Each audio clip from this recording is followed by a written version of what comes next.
પાટણ જિલ્લાના સરહદી ગામોને સાયરન સિસ્ટમથી સજ્જ કરાયા. ઓપરેશન સિંદૂરને પગલે પાટણ જિલ્લાના ભારત પાકિસ્તાન સરહદ નજીક આવેલા ગામોમાં સુરક્ષા વધુ સુનિશ્ચિત કરાઈ છે.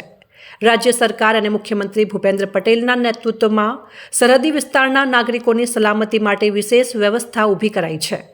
રાજ્ય સરકારના નિર્દેશોના પગલે પાટણ જિલ્લા વહીવટીતંત્ર દ્વારા સાંતલપુર તાલુકાના 71 ગામોમાં આધુનિક સાયરન એલર્ટ સિસ્ટમ સ્થાપિત કરવાનું નક્કી કરાયું છે, જેનાથી ગામ લોકોની સુરક્ષા વધુ મજબૂત બની છે.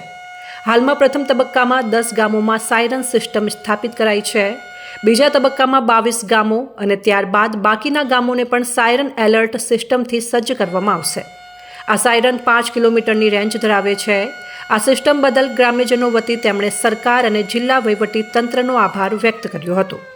ઉલ્લેખનીય છે કે રાજ્ય સરકાર તથા મુખ્યમંત્રી ભૂપેન્દ્ર પટેલે સરહદી વિસ્તારોમાં શાંતિ, સુરક્ષા અને વિકાસ એકસાથે આગળ વધે તે માટે અનેક પગલાં લીધા છે. રાજ્ય સરકારે સરહદી વિસ્તારના નાગરિકોની ચિંતા કરીને સાયરન સિસ્ટમ સ્થાપિત કરવા નાગરિકો વધુ સુરક્ષિત બન્યા છે. આ સિસ્ટમ થકી કોઈપણ આપત્તિ કે અચાનક હુમલાની સ્થિતિમાં તરત જ ગામ લોકોને એલર્ટ કરી શકાય છે. સાયરનના અવાજથી લોકો તરત જ સલામત સ્થળે પહોંચવાનું શરૂ કરી શકે છે અને તેમનું જીવન બચાવવામાં મહત્વપૂર્ણ ભૂમિકા ભજવે છે.